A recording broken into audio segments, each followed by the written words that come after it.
Welcome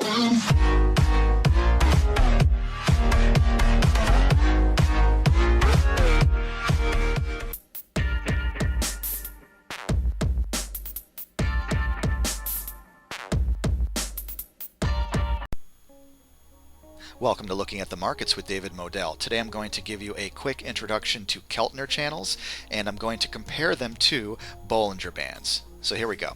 Alright, I'm on stockcharts.com, want to give them credit, and we're looking right now at the Lumber Liquidators stock daily candlestick chart. Each candle represents 1 day of price action.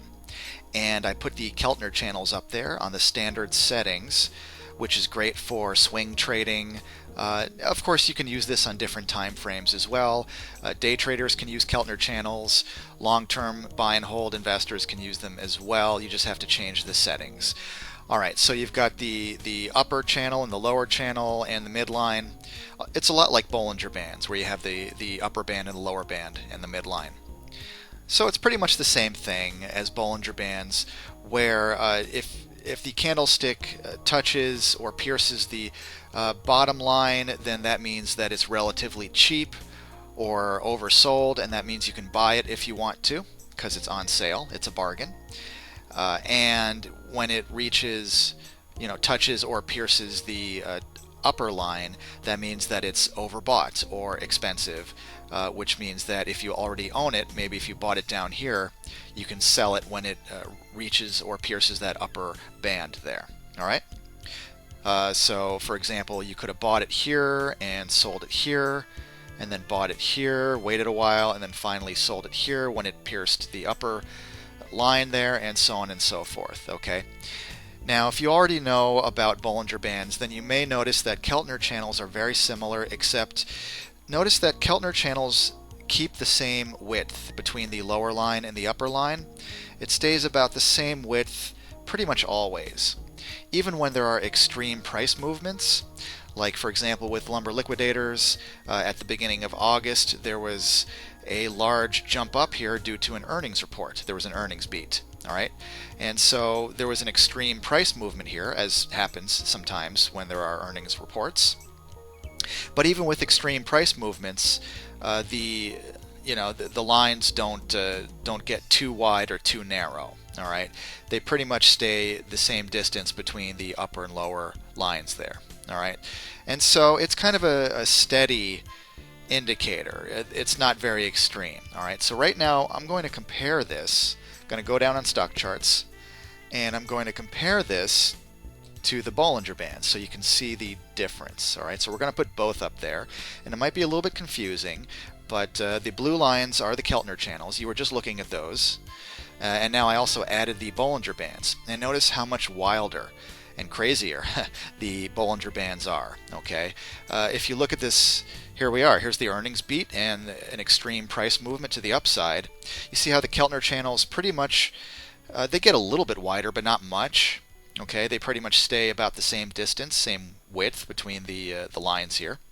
Whereas the Bollinger Bands, look how skinny, how tight the bands got here. Okay, there was a squeeze here, and it got really narrow here, and then after this earnings beat, suddenly they got really wide, very, very wide. So this is pretty extreme.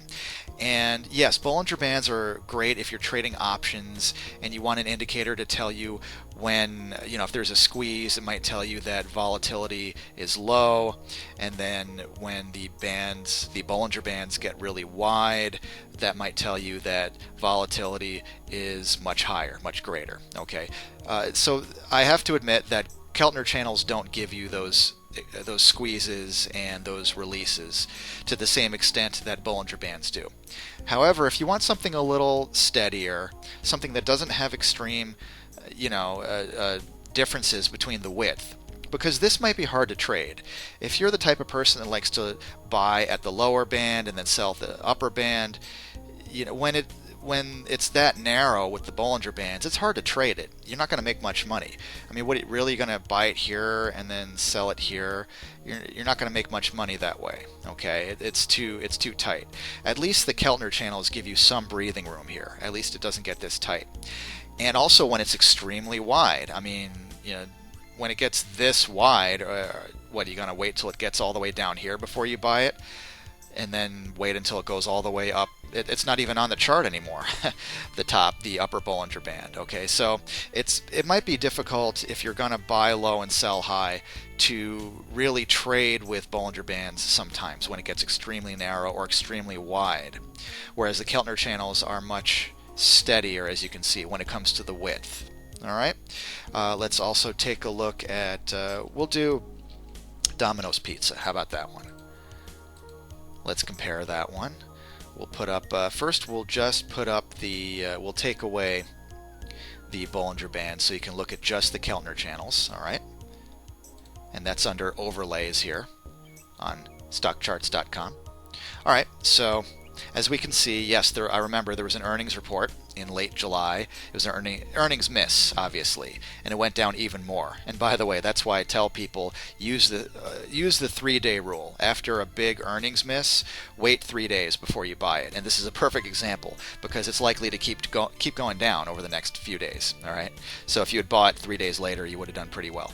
But anyway, so these are Keltner channels, and again, yeah, they get a little bit skinnier, a little bit wider. But you could still buy when it pierces the lower channel here, and then sell when it touches the upper line here, rinse and repeat, so on and so forth. And it's very steady, even when there are extreme price movements like we see with this earnings miss. The Keltner channels don't get that much wider, and so you can still trade them perhaps more easily if you're going to buy low and sell high. Let's compare that again to Bollinger Bands, which is right here under overlays. And we can see, yeah, look how skinny, look how tight the bands are here. All right, it's kind of hard to trade this. If you're going to buy here and sell here, you're not going to make much money that way. All right, when it gets that, that tight. All right, and it gets tight here and then extremely wide to the point where it might be hard to trade. It might be hard to buy at the bottom band and sell the top one when they're this wide. All right, whereas the Keltner channels, the width is pretty steady here, and it remains that way. And so that's an advantage for people who would rather trade that way, buy at the lower band, sell at the upper line, so on and so forth. Keltner channels may be the way to go for you. All right, and so it's a simple strategy that you can use with Keltner channels.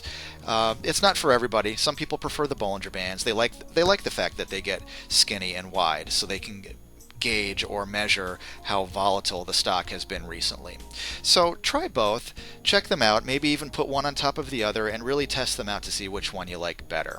All right, so I hope this was helpful to you. That was just a really brief introduction to Keltner channels and how I would compare and contrast them to Bollinger Bands, because they are similar in many ways. All right, so if you'd like more help with putting together a trading or investing plan, if you have questions about indicators, you want some help with them, you can contact me at any time. My name is David Modell, and my email address is davidmodell@gmail.com. Thank you so much for watching this. I hope that you'll give this video a like, and please leave comments if you like the video, and please subscribe to my YouTube channel so you can receive the latest updates on my financial educational videos. Thank you so much. I really appreciate it, and I'll talk to you again soon. Thank you for watching. Please like, comment, and subscribe. And I'll see you next time.